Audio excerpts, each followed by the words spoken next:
Hi, I'm Chris Murphy, and welcome to the Blacktree School. This is a ninja training facility for people who want to get serious about their music. Whatever voice you want to develop, I want to give you the tools to do that. The technique, the understanding, the mindset, to lead a deeper artistic life.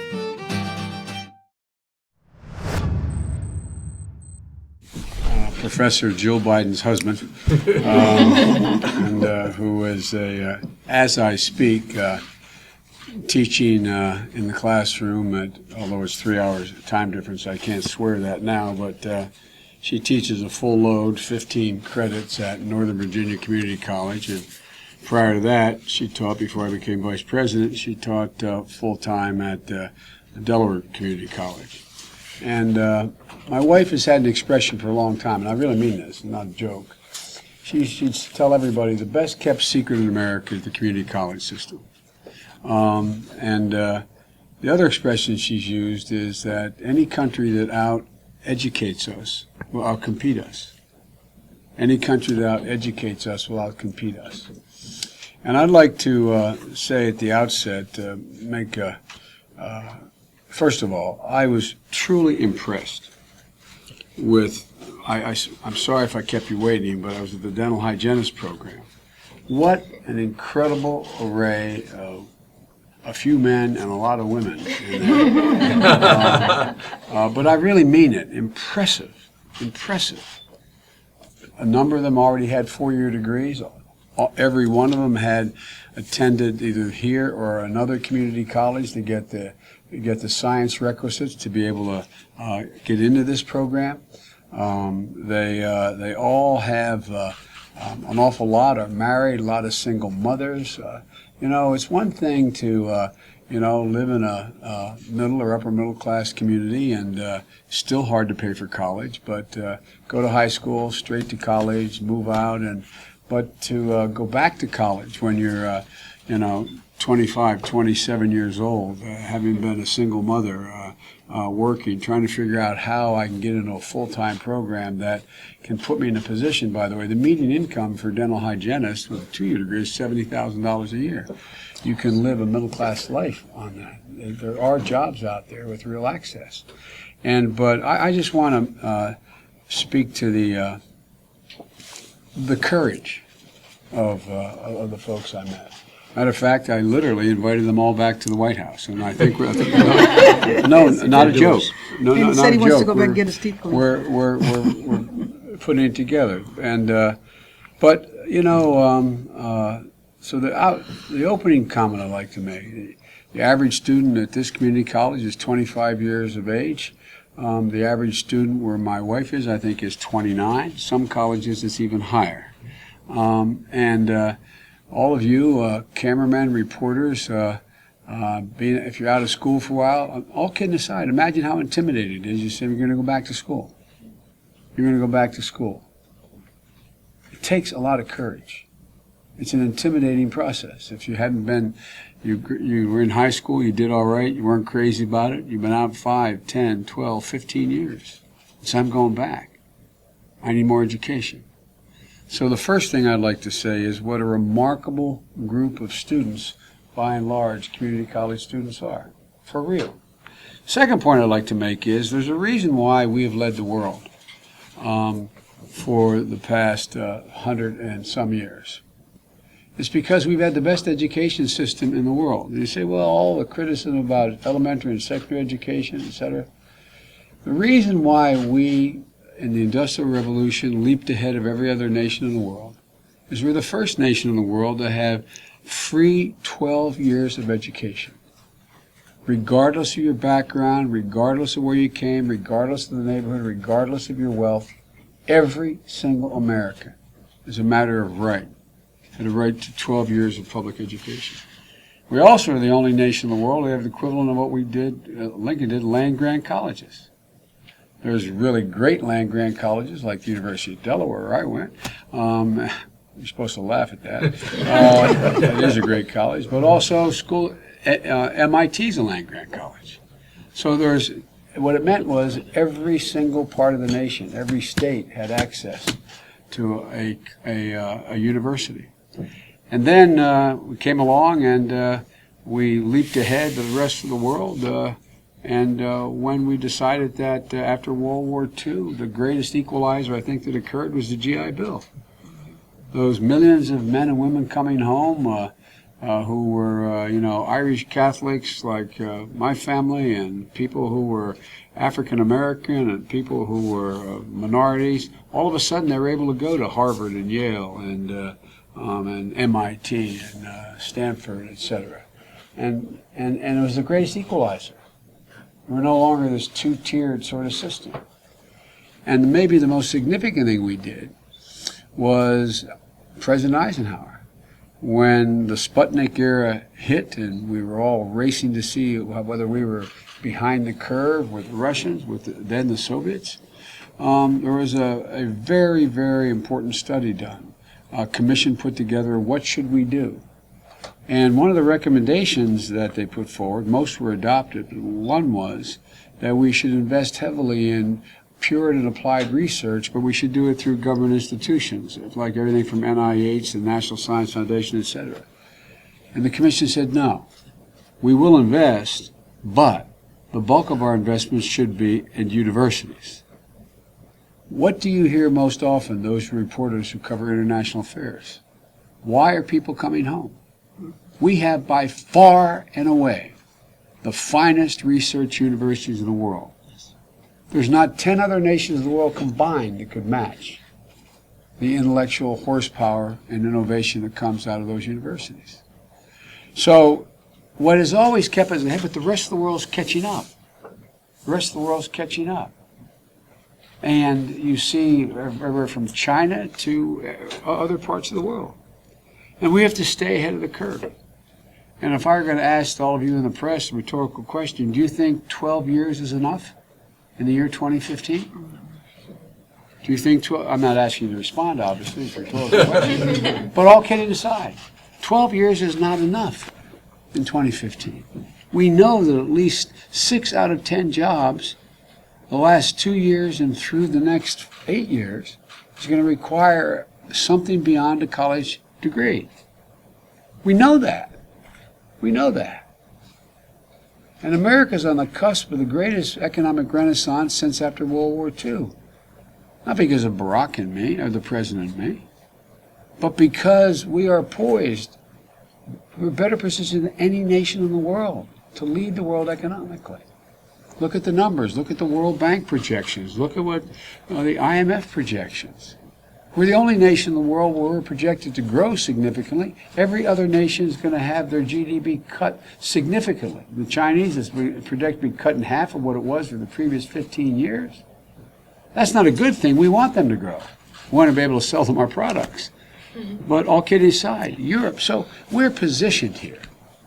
But there's 2 things we need to continue to have industry, and of all industry, including service industries and IT, to come home. We have to have the most advanced education, the best educated population in the world. And I will not talk about it today, but we have to have the most modern infrastructure in the world. On the one, we're keeping pace, but we're not surging ahead, education. And the other, we're way behind, infrastructure.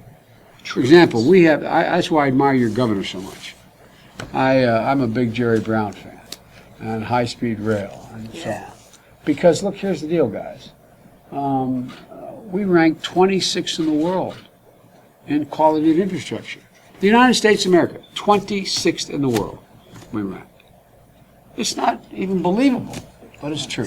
So, takes me specifically to what the President and I have talked about since we got elected, and trying to find the opportunity to move and promote it where we could get it done. The economy is back.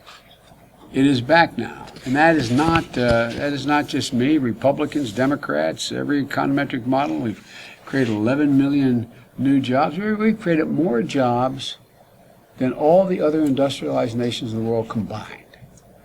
Let me say that again, than all the other industrialized nations in the world combined. And it's because of the grit of the American people. We also have healthcare inflation is the lowest it's been in 50 years. 50 years. Manufacturing hiring is at the fastest pace since the 90s. And we are the #1 producer of energy in the world. The epicenter of energy in the 21st century will not be in the Arabian Peninsula. It will not be in Africa. It's in North America. That's not hyperbole. That's a fact. That's a fact. We have more gas and oil rigs pumping right now than the rest of the world combined.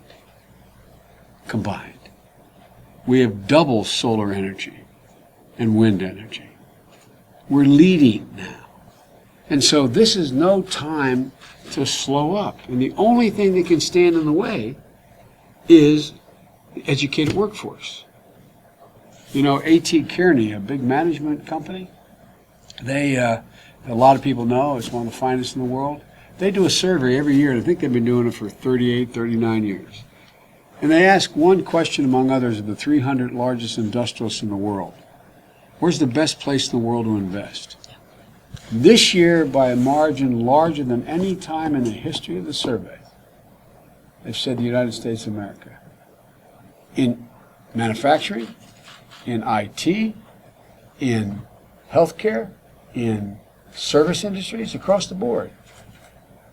So we can't lose this opportunity. Which takes me back to why 12 years is not enough. Community colleges are what we have to do now that the economy's back is we have to make sure that we bring the middle class back. They're still being left behind. It's moving, the wages went up a couple percent, but it's behind. You said a number of things, Mr. President, very interesting. I was taking notes. You said that you're less worried about tuition than you are about the ancillary requirements of housing and transportation and child care. That's why we proposed in this year's budget a $3,000 tax credit for child care. That's why we proposed and loan payback. You never have to pay back more than 10% of your disposable income with any loans you acquire. That's why we have kept that $2,500 a year tax credit off the bottom line. Average community college cost 2 years across the nation is about $3,300. So there's a reason why people don't worry as much about tuition. The federal government, because of Barack Obama and me, now allows you to drop it off the bottom line of your taxes. And so we have worked very hard on student loan programs and the rest. But here's the thing about community colleges that we've understood because of talking to leaders like you and the Congresswoman, and I mean it sincerely, all across the country. We're aware that, for example, Tennessee, the Republican governor of Tennessee and 2 Republican senators, they have a good community college program down there. It's really advanced. And they provide state tuition for the community colleges. But there's still a big gap. So when we put together our program, you are able to, those in need of child care, those in need of housing allowance and help, those in needs of transportation, have no car, there's no bus to get there. You are allowed to use, if you qualify for a Pell Grant, you're allowed to use that for transportation, for housing, for child care, for the things that are the impediments that would keep you from being able to attend, even with free tuition. That's the deal difference between what we're proposing and what beyond just tuition, because we realize, and again, the person who educated me this, and I'm not being a wise guy, is my wife. She'll go and tell me the students are the struggle they have to get to, just physically get to the campus, being able to pay for housing. Washington area is pretty expensive too. So, the point that I want to make here, and there's many points to make, is that We have a gigantic advantage right now in this country, and that's why we've invested nearly $4 billion in competitive grants since I've been vice president to community colleges.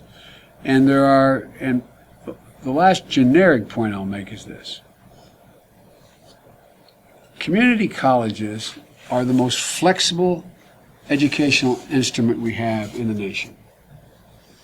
They're flexible.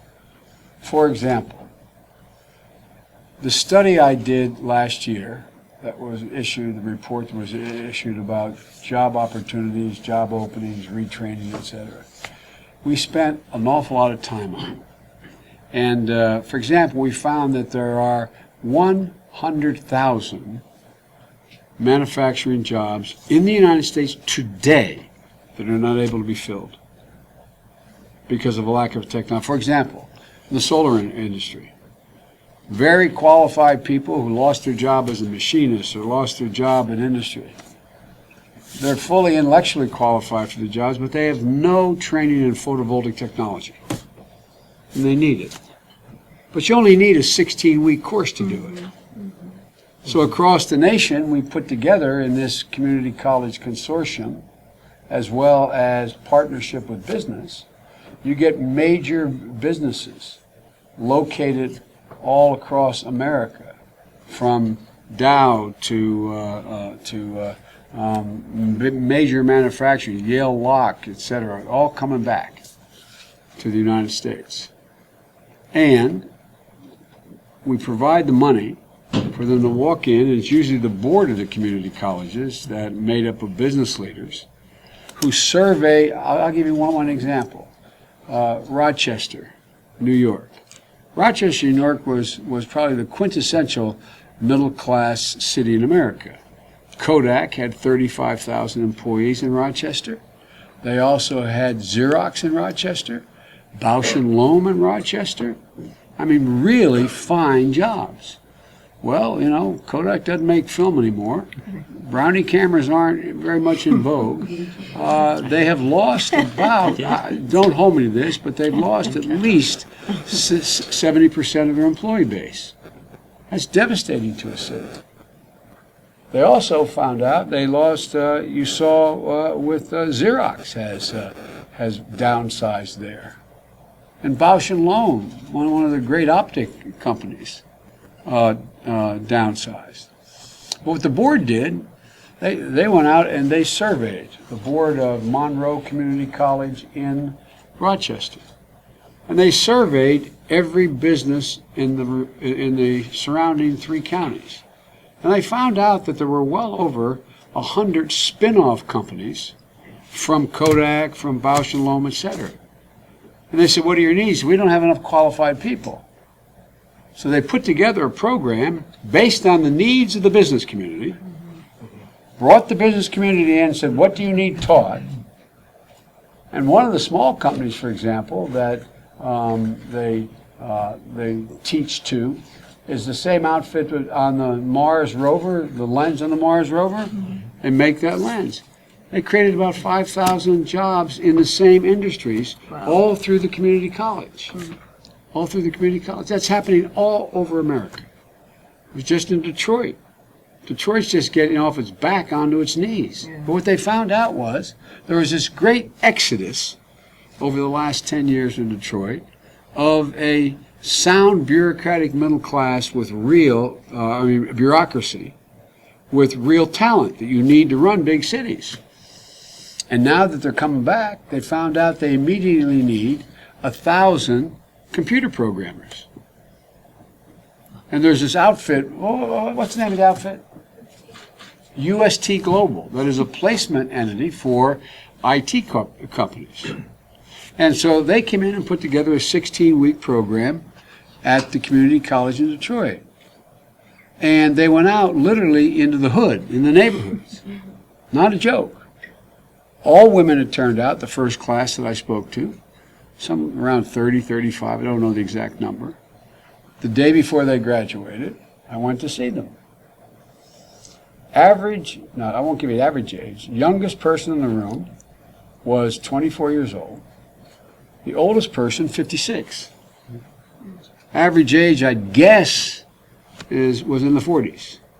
These are all women who came back with nothing but a high school degree, had the courage to come back in and try to learn a new language, coding. Guess what? Every one of them, the day of graduation, the lowest paying job offered was $59,000. Wow. The highest paid $107,000. Wow. We need 1,300,000 IT persons now. It does not require a 4-year degree. In some cases, not even a 2-year degree.